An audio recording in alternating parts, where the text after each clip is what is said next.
Okay, in this video, we're going to talk about free radicals. We're going to consider this kind of an addendum to the Lewis structure video uh, because we're going to focus on the Lewis structure of these guys and not so much on the chemistry, although it does all kind of chemistry.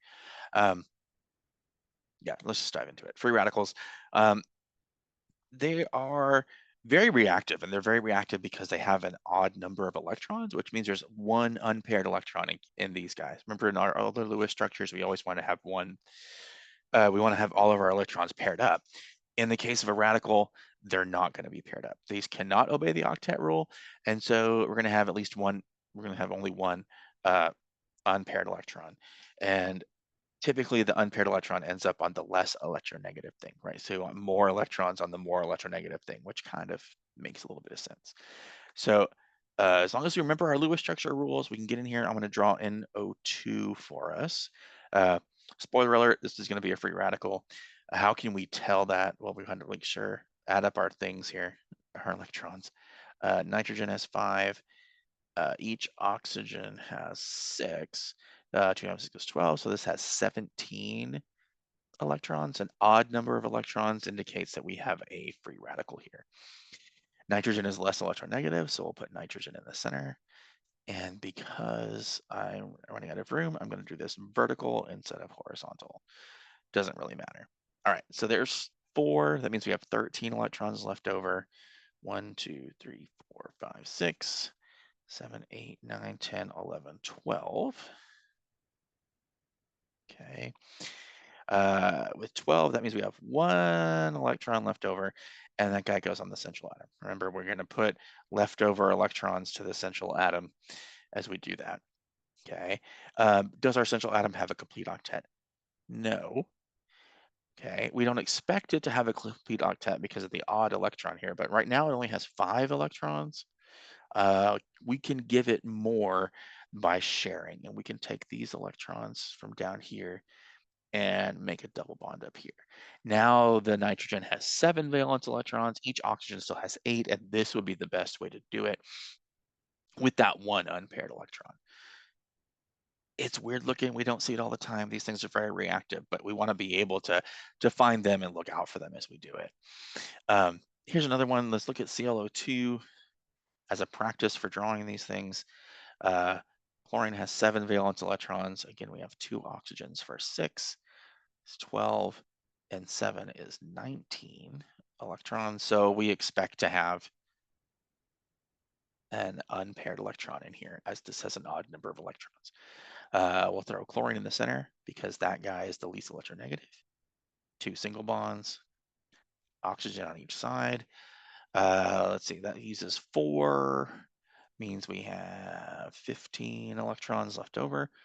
1, 2, 3, 4, 5, 6, 7, 8, 9, 10, 11, 12.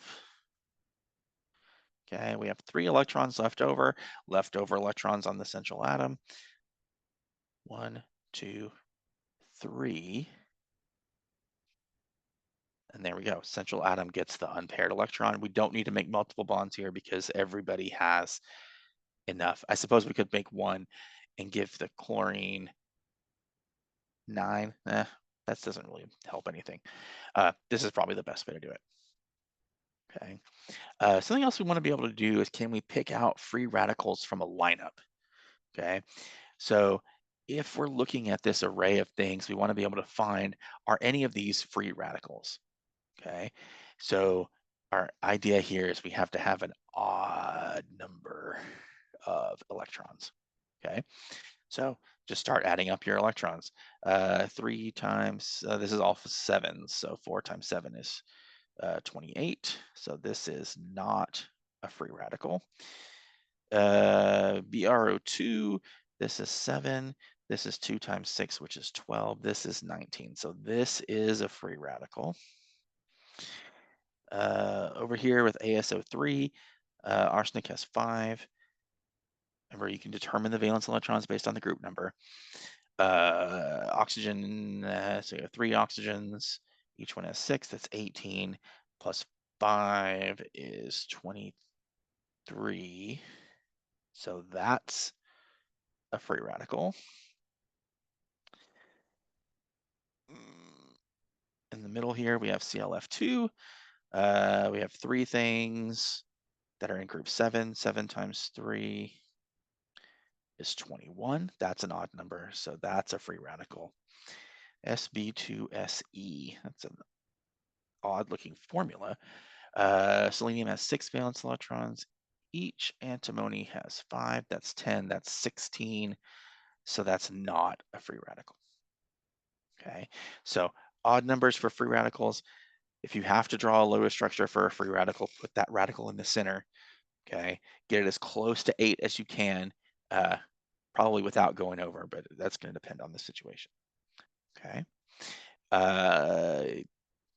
If you have any questions, let me know. And just for the reference, we're going to say our secret word for this is thundercracker. Okay, so again, just let me know. Okay, hope it goes well. I'll catch you next time.